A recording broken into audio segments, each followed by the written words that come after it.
from the Emperor that the reason why he allowed the apartment of exorcism to come back to life and them to do everything they've been doing is because he got a vision of the right chancellor in his true form when he first became emperor, and that form told him, I'll let you have your throne, and the day you die, I'll take over your kingdom. That is why he's been letting them do all the things they've been doing. Though my question is, why did he make such a scene and have the Melite arrested in the last book if he had everything being done because he knew somebody was coming for his kingdom the day he died? Like, make that make sense. Divine Coon had told the main character to come meet him for a meeting, and the main character is supposed to come by himself, but everybody but the Melite came with him. And the Divine Coon basically wanted to use the main character's connection and relationship with the fish to question a great Buddha over the future of their kingdom, the future of their world. And the Buddha gives them a answer that could be helpful into the future and could hint to what their future could be like. Since the scholar has the ashes of the time dragon, he's planning to go back to the dragon tower and release the ashes there. He needs to return them back to the soul of the time dragon that is still there. The others come with him.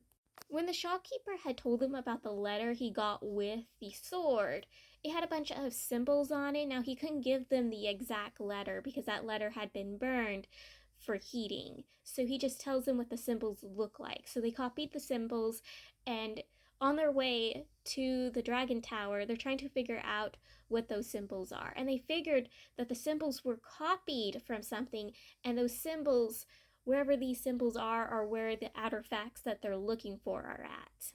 Each one of the symbols is basically stating where an artifact is. If they find the symbol, they will find the artifact. The main character also starts realizing he can really understand their conversations.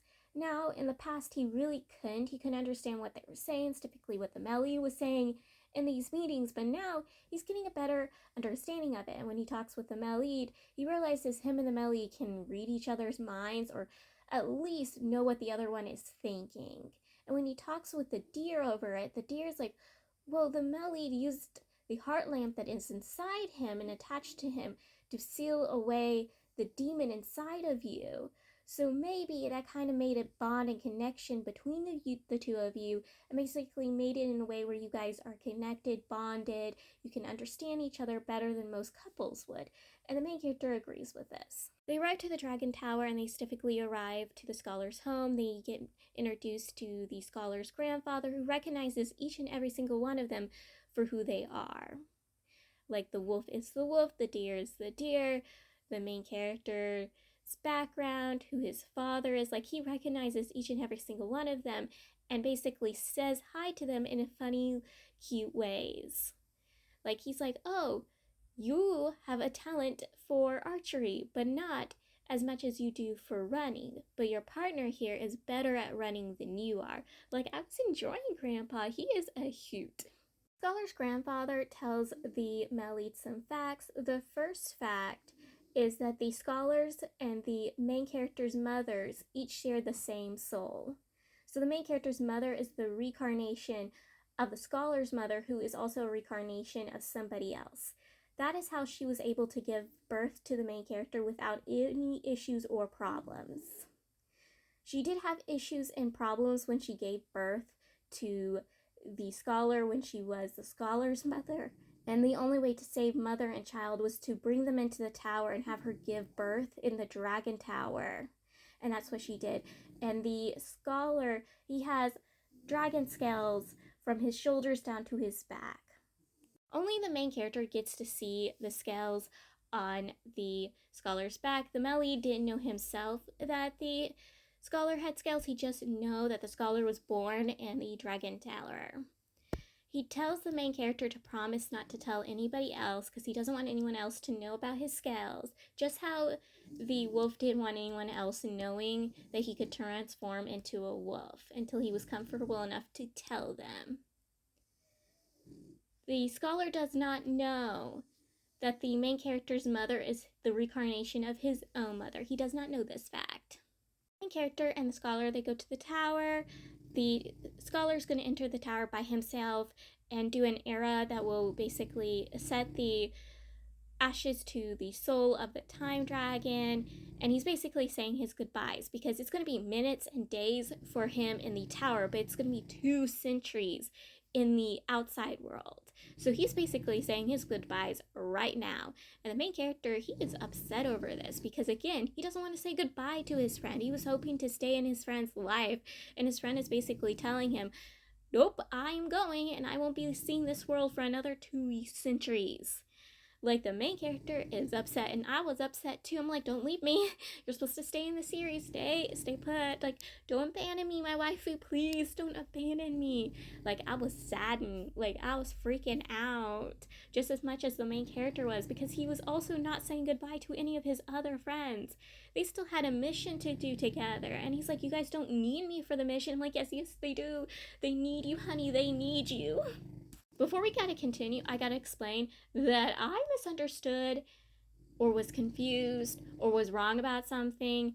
Just all 3 of those, really. Is that the dragons inside the tower are not in the tower because they're being punished. They chose to be in the tower to basically guard. They're basically prison guards. They're basically keeping an eye on creatures like the Right Chancellor to keep them from escaping the tower. And like, the Right Chancellor is a creature kind of dragon thingy that's basically the demon version of dragons that haven't become full dragons or are the dead bodies of dragons. I was confused, not really understanding what he is, so I need someone to explain for me. But yeah, the dragons inside the tower are basically guards. When the Right Chancellor did his whole escaping thing, he had released a bunch of the creatures like him from their like prison cells and the levels they were in.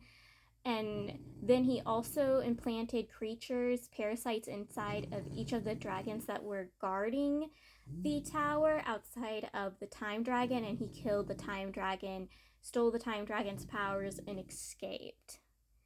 That is what happened. The main character and the scholar's goodbye doesn't even last for very long because they're still basically saying goodbye to each other when the Right Chancellor attacks, and the only way they're able to escape his attack is basically going into the tower together, but they don't end up on the level that the time dragon is on. They end up on a different level, and when the others find out, the Melid and the Persian prince's friend follows them, and the Melid had ordered the Persian prince to meet up with his fiance, and they go search for the artifact, and then he tells the deer and wolf to partner up and search for artifacts too, but specifically to keep an eye and spy on the third heart demon. They were also supposed to capture or attempt to capture the Right Chancellor, but they failed at doing that.